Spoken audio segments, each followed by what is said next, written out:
This podcast is brought to you by Australia's LGBTQIA+ community media organisation, Joy. Keep Joy on air by becoming a member, a subscriber, or donate. Head to joy.org.au. Joy, a diverse sound for a diverse community. You're listening to a Joy Breakfast podcast.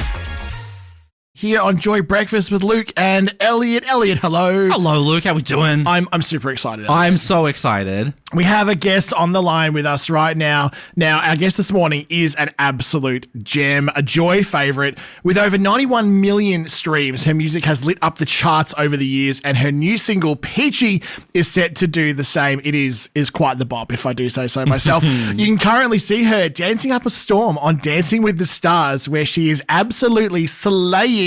Please welcome Aussie pop star Samantha Jade. Samantha, hi.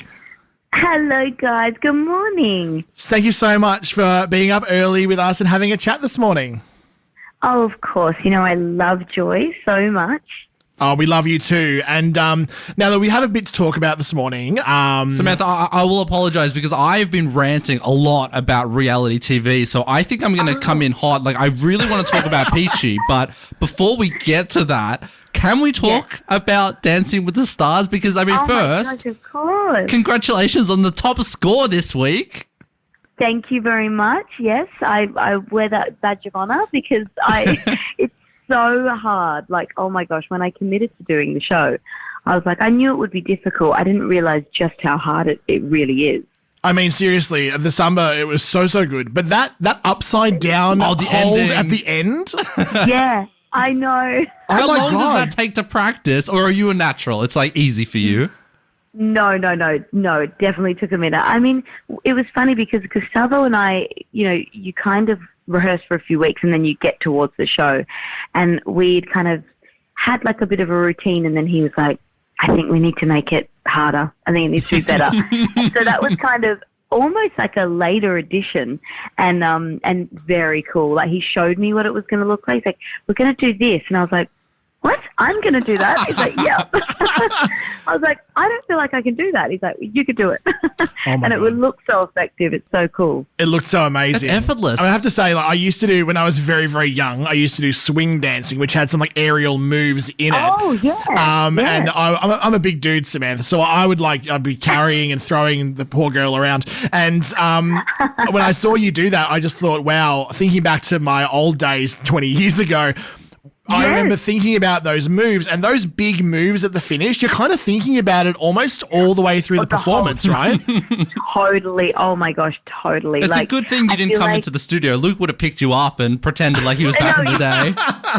He's like, should we do some dancing now? Yeah, no, I know.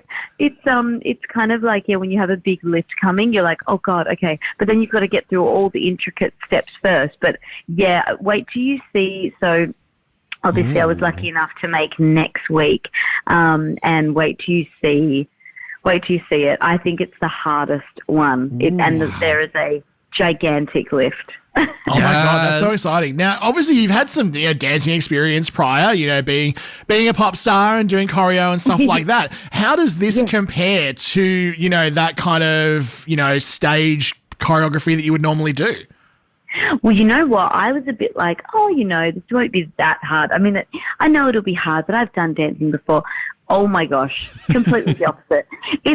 First of all, it's such different technique because it's ballroom and Latin. Like, it's not commercial, which, I dabble in. So that was really interesting. I was like, oh, this is so different. So the technique-wise, I had to really, kind of unlearn things, which was something I didn't think about. Do you think that makes it maybe even harder? Like, is it you've got a baseline already of stuff that you know about dancing, and now you have to kind of throw it out?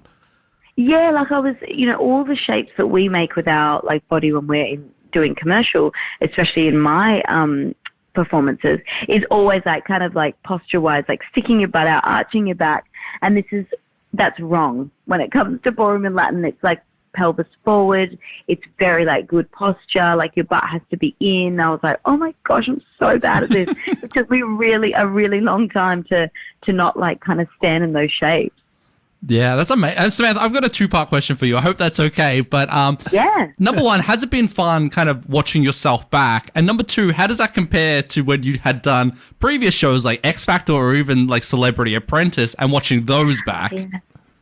You know what? I mean, X Factor was so different, right? Because it was completely live. Like, we, filmed like on the day, and so we never got to really watch it until after the show.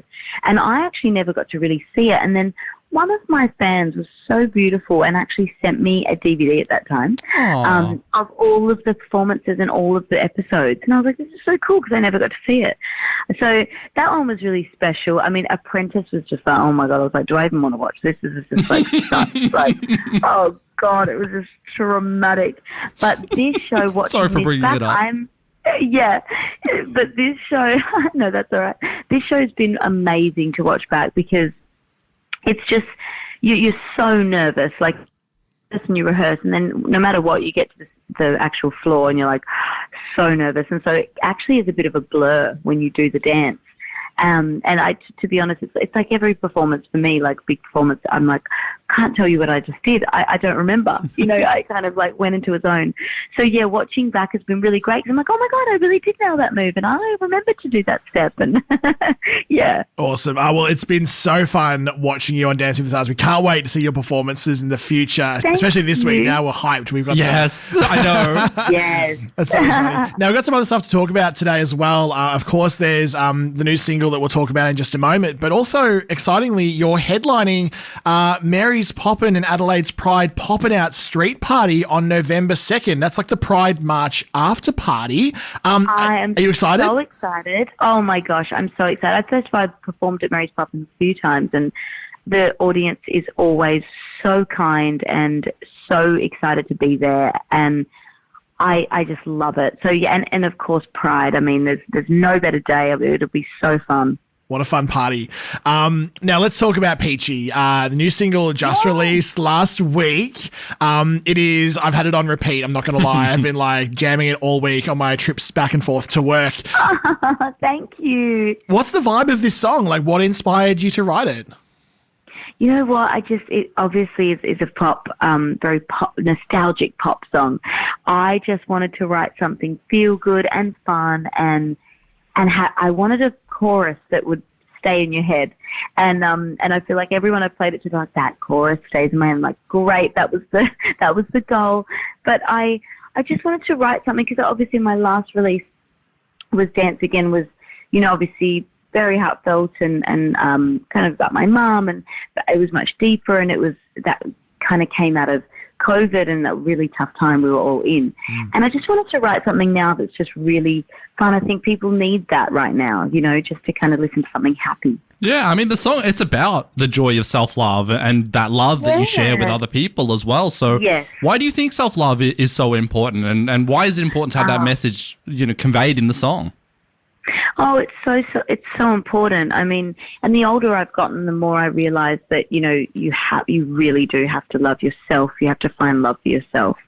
And, a lot of the LGBTQI plus community has really shown me that self-love is so important. And a lot of my fans, I have conversations with them about that as well, and how, once they learn to love themselves, and, life just kind of came into its own. And so I've really been inspired by the community with that too. Oh, that's amazing. And Sammy, the new album is dropping in August. That's this month. Wow. What can we expect from the new album? What's the vibe? Tell us. It's so soon, isn't it? Oh my gosh, when you say it like that.